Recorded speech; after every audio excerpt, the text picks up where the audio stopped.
Bonjour, vous écoutez Équilibre. Ici, au bord de l'Atlantique, on parle de bien-être, de vagues et d'ancrage. Je suis Malika, ancienne journaliste rédactrice, devenue praticienne en massage en 2022 et passionnée de surf depuis une quinzaine d'années.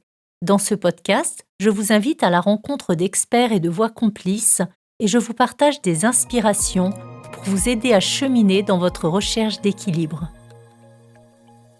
Bonjour Frédéric, merci beaucoup de m'accueillir chez vous à votre cabinet à Briscousse. On va parler ensemble donc du bien-être du massage, du bonheur qu'il procure à travers notamment l'aspect psychologique. Vous êtes psychothérapeute, c'est ça? Est-ce que vous avez une spécialité? Je suis gestalt-thérapeute et je suis aussi victimologue, donc ça c'est l'accompagnement des grands traumatismes, et aussi hypnothérapeute. Et première question que je vous pose comme à chacun de mes invités, est-ce que vous-même vous aimez les massages? Oui. D'accord. C'est vrai que, alors certaines personnes des fois n'aiment pas, mais ça c'est un autre sujet, mais c'est vrai que c'est quand même un plaisir universel. Oui. Moi, ce qui me paraît notable d'abord dans l'époque que nous traversons, c'est à la fois la vitesse et la quantité, les déplacements multiples qui atomisent un petit peu l'individu. Et on sait bien en psychothérapie que l'individu fractionné, il somatise, il a soit des conflits intérieurs, soit des tensions, et que c'est le travail d'unification qui va être le travail essentiel. Bien sûr, le travail d'unification, c'est redonner sa place au corps aussi. Et donc, un grand élément en gestalt-thérapie, c'est vraiment la prise en compte de la posture corporelle, des sensations, des émotions. Donc, on est tout à fait dans une rééducation des gens, parce que je trouve que c'est souvent une formule que j'utilise, on peut habiter son corps comme un représentant de commerce habite une chambre d'hôtel quand il est lundi à Brest, mardi à Arras, mercredi à Strasbourg, jeudi à Marseille, vendredi à Bordeaux. C'est-à-dire il se fout du papier peint, il rentre, il se couche, il dort, le matin il s'en va et il n'a aucun lien avec l'espace dans lequel il vit. Ou alors on peut habiter son corps comme un yogi en apnée dans un cube de verre plein d'eau pendant 45 minutes. C'est-à-dire? Alors, c'est-à-dire avec une maîtrise corporelle et une qualité de présence puissante qui fait qu'on peut ralentir le rythme cardiaque, qu'on peut utiliser toute l'oxygène présente et que là, on est vraiment dans une conscience de soi étendue, on va dire. Oui. Et entre tout ça, il y a un entre-deux qu'on peut trouver. Bien sûr. Voilà. Alors, l'entre-deux, on n'est pas obligé d'être yogi ou représentant de commerce. On peut travailler justement à redonner sa place au corps. Et ça, c'est un travail qui est nécessaire, plus particulièrement dans l'époque, mais qui a toujours été un élément important, permettant justement de travailler à la qualité d'unicité, à retrouver ou trouver la totalité d'être, c'est-à-dire la présence aux sensations, la présence, le centrage, mais aussi la capacité visuelle, la capacité auditive, la qualité de présence à l'environnement. Et en quoi justement, si on prend ce thème du massage, le massage va permettre de redonner une qualité de contact ou de connexion à son corps? Alors, tout d'abord parce que le massage, il extirpe le sujet du mental. C'est un peu une des maladies aussi de l'époque, une hypermentalisation, l'utilisation des réseaux, des appareils informatiques qui accélèrent la vitesse et qui amènent le sujet toujours dans une forme de présence au monde qui passe par la mentalisation. Du coup, le massage ramène la présence au corps. Et ça, c'est l'élément absolu parce qu'on sait, en gestalt-thérapie par exemple, que si on vous met un bandeau sur les yeux, si on vous attache les mains, si on vous bouche les oreilles, vous n'allez pas exister, vous allez simplement survivre. Pour exister, il faut être inséré dans le monde et que l'insertion dans le monde, c'est la présence du corps et c'est la sensorialité. Oui. Donc bien sûr que le massage, il m'arrive très souvent d'appeler l'attention de mes patients sur l'importance que pourrait leur apporter le massage. Oui. Parce que le massage qui concentre l'individu sur la sensorialité, sur les ressentis, sur aussi le schéma corporel, parce que toute notre vie, depuis la petite enfance jusqu'au grand âge, il y a le besoin de revivifier le schéma corporel et d'être touché aussi. Et vous faites masser régulièrement ou est-ce que vous avez justement des façons de contacter votre corps? Est-ce que le yoga, des pratiques sportives? Je ne me fais pas masser Oui, oui, régulièrement, à tort, mais parce que c'est le rythme des choses. oui.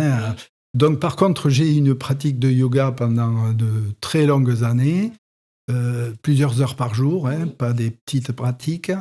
Ensuite, j'ai pratiqué les arts martiaux pendant à peu près 15 ans de ma vie. Je viens de reprendre d'ailleurs dernièrement. Donc j'ai une pratique corporelle qui permet de travailler sur soi. Et je suis aussi méditant, donc une autre façon Oui. de travailler. L'immobilité du corps, c'est aussi l'immobilité de l'esprit. Donc Oui. il faut apprendre à domestiquer ce corps, Mmh. à ne pas être tout le temps dans le faire. Mmh. Il y a une expérience en psychologie expérimentale. On amène des gens dans une pièce de labo et là on leur dit, vous voyez, vous allez rester ici sans rien faire pendant 30 minutes. Et alors les gens disent, mais qu'est-ce que c'est la petite machine au fond? Oh, c'est rien du tout. C'est une machine qui donne des décharges électriques. C'est pas très agréable, mais c'est pas dangereux. Et on va s'apercevoir, parce que les gens sont filmés, qu'ils ne sont pas en capacité de rester inactifs et qu'ils vont aller se donner en grande majorité des décharges électriques Ah oui. plutôt que de rester sans rien faire. Donc le faire, l'action, c'est aussi une tyrannie de l'époque. Et du coup, pouvoir s'arrêter, pouvoir se poser, pouvoir écouter l'intériorité du sujet, et le massage y aide, c'est vraiment un point très important. Il faut apprendre à ralentir. Et le massage, c'est une façon non seulement de ralentir, mais aussi de descendre à l'intérieur par le contact. Et donc, c'est pour moi, même si je ne le pratique pas régulièrement, mais bon, quand je le pratique, je l'apprécie toujours. Il y a toutes les périodes de relaxation après les arts martiaux, il y a la méditation aussi, qui est une autre forme de pratique. Mais pour moi, c'est quelque chose de très important de faire un travail sur le corps. Il y a des gens aussi en massage qui ont des fois du mal à lâcher prise Oui. ou qui vont mettre vraiment quelques minutes à lâcher parce que, on pense au dossier qu'on a, à Mmh. traiter, ou à quelque chose qui est venu parasiter nos pensées aussi. Ça Oui, s'apprend? oui. Oui, je crois que ça s'apprend. Moi, j'ai eu des patients qui étaient juste en consultation parce qu'ils étaient en mobilité permanente. Mmh. Et que le problème, c'est qu'il finit par y avoir une sorte de distorsion entre l'âme et le corps qui est déplacé tout le temps et avec une certaine vitesse, et les gens qui finissent par se retrouver désunis et en souffrance. Et donc, oui, cette possibilité de retrouver un moment suspendu où on est en contact avec soi-même, c'est un moment très important. Il faut parfois faire déjà un chemin pour y arriver, parce Oui. que c'est vrai que les gens sont encore dans la vitesse précédente, Mmh. ils sont encore dans les préoccupations mentales, Oui, et il faut apprendre à trouver le chemin du corps pour aller vers la sensation. oui. Et le massage, donc il y a les sensations et il y a aussi toute une partie physiologique au niveau hormonal en plus. Vous Mhm. pouvez nous en parler un petit peu? Ouais, on peut penser aux hormones de plaisir. Oui. Donc, d'abord, il y a le biais de la détente musculaire, Oui. du relâchement, de la relaxation, qui modifie relaxation qu'on peut trouver avec d'autres formes aussi. Mais là, à travers le massage, il y a un laisser-aller, un lâcher-prise qui s'installe petit à petit, qui est tout Mmh. à fait bénéfique. Mmh. Et selon vous, se faire masser régulièrement pourrait contribuer à un équilibre intérieur? Oui, ça, j'ai pas de doute Oui. là-dessus. J'en suis Mmh. bien persuadé. Mmh. Alors bien sûr, on peut trouver son équilibre Bien différemment, sûr. mais ça, c'est un chemin qui redonne toujours sa place au corps, qui toujours nous amène à ralentir, qui toujours nous amène à être attentif à la sensation. Et n'oublions pas que ce qui nous inscrit dans le monde, c'est la sensation corporelle.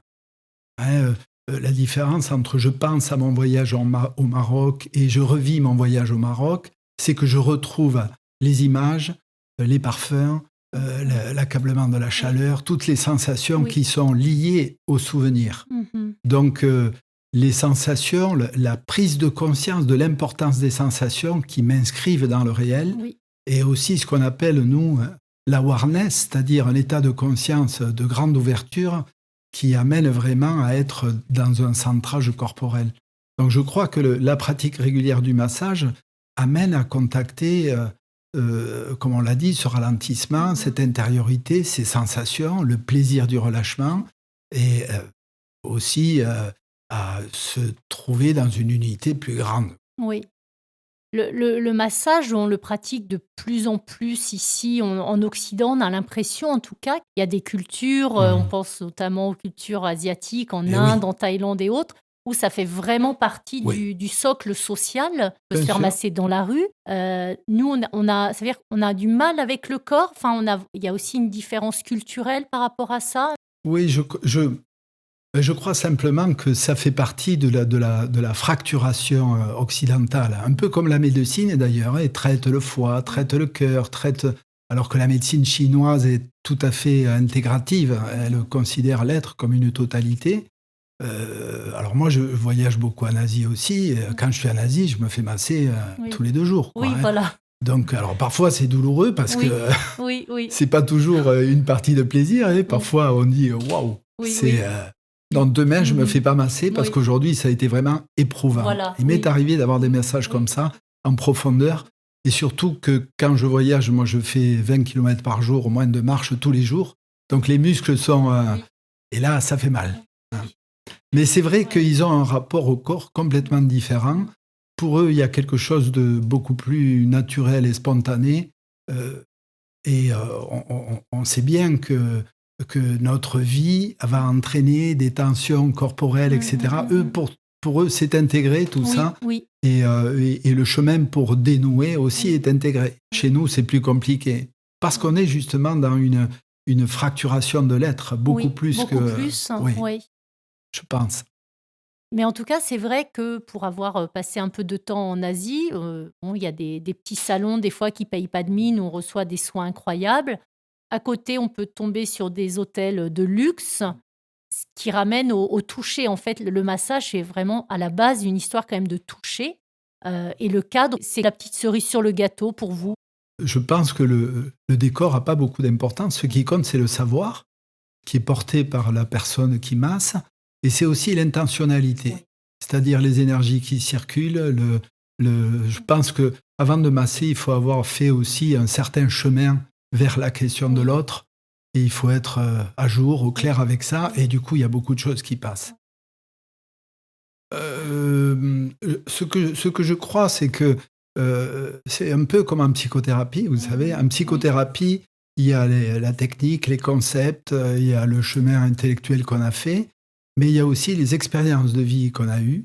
Il y a aussi comment notre être a été martelé par ces expériences de vie, et ce qui va faire que dans la rencontre, il se passe quelque chose de Oui. particulier.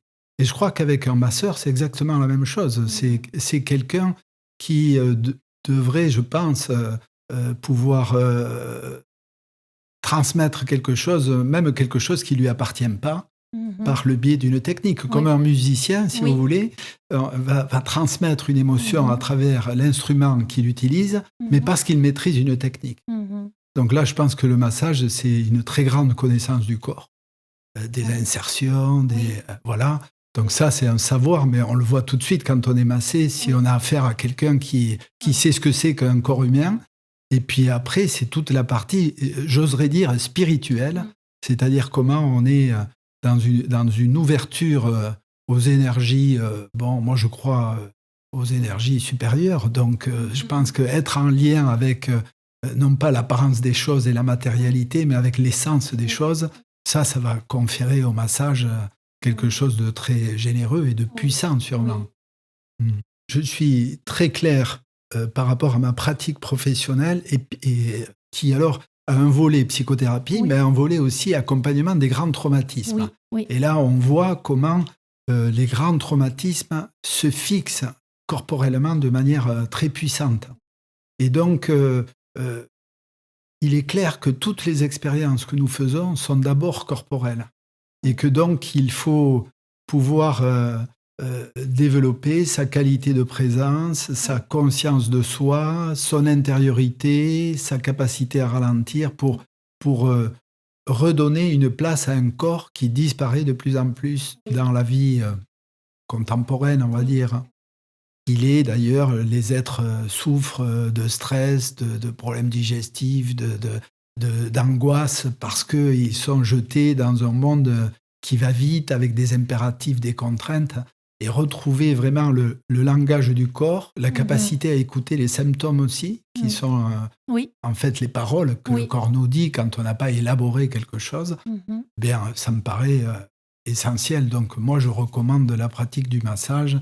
Et très souvent, à des patients qui ont subi des traumatismes, je les invite à se faire masser parce qu'on a besoin de remettre en conscience, et j'oserais dire presque en service, certaines parties du corps qui sont comme des zones blanches et que le travail de massage va ramener petit à petit vers un état de vie, quoi, en quelque sorte. Réanimer des corps qui sont en veille, en final, qui ne ressentent plus. Et au final, il y a des gens, et je me souviens qu'on en avait parlé une autre fois quand on s'était rencontrés, dont la seule façon de contacter le corps est par la douleur parce qu'ils ne peuvent plus ressentir. Bien sûr. C'est-à-dire qu'ils sont tellement loin de leur corps que seulement l'intensité de la douleur peut leur dire quelque chose du lieu qu'ils habitent. Moi, je crois que je traverse un désert sur un cheval. Ce cheval, il faut que j'en prenne soin parce que si jamais je le maltraite, je vais finir le voyage à pied et ça va être compliqué. Donc, pour moi, il y a une sacralité dans la question du corps et il y a un chemin à faire pour lui donner toute sa place. Et quand justement, on contacte plus son corps par la douleur, ou justement qu'on est trop dans le mental, parce qu'au final, on a, je sais pas si on peut dire, on a ramené l'énergie plus dans le mental que dans le corps. Est-ce que c'est ce qui peut expliquer des fois certains troubles psychosomatiques? À partir du moment où le sujet est désuni, il y a des fractionnements intérieurs, des conflits, des auto-jugements, des difficultés qui d'abord complexifient terriblement la circulation de l'énergie. Voilà, Donc, il y a cet aspect-là. Et puis, en même temps, quand on a affaire à des gens qui sont dans ces difficultés-là, eh bien, il n'y a pas d'autre solution que de laisser le corps exprimer le trouble. Car le trouble n'est pas en conscience du sujet, il a juste conscience que ça ne va pas bien, qu'il n'est pas bien, mais donc c'est le corps qui va dire quelque chose du trouble. Et en même temps, souvent, il y a des souffrances mentales qui ont besoin de s'incarner quelque part dans une douleur corporelle parce que le cerveau n'aime pas trop le vague, le vide, et donc il cherche un passage pour dire la douleur qui est vécue intérieurement. Et c'est ce qui explique que parfois on a des gens en grande douleur psychique qui ont des détresses physiques, des douleurs, mais ces douleurs, à mesure qu'on traite la souffrance psychique, disparaissent. C'est passionnant, c'est complexe également en même temps, mais je trouve que vous redonnez aussi du sens à certaines choses que on voit beaucoup sur les réseaux, on parle beaucoup de reconnexion au corps, en yoga, en massage, etc. Et je pense que vous venez justement de donner du sens à des mots qui, à force d'être utilisés, des fois on ne sait plus ce qu'ils veulent dire exactement. Et c'est ça en fait, une reconnexion au corps. Et vous nous invitez, vous en tant que psychothérapeute et victimologue, à nous reconnecter au maximum à notre corps quand on par le massage, mais aussi dans son quotidien.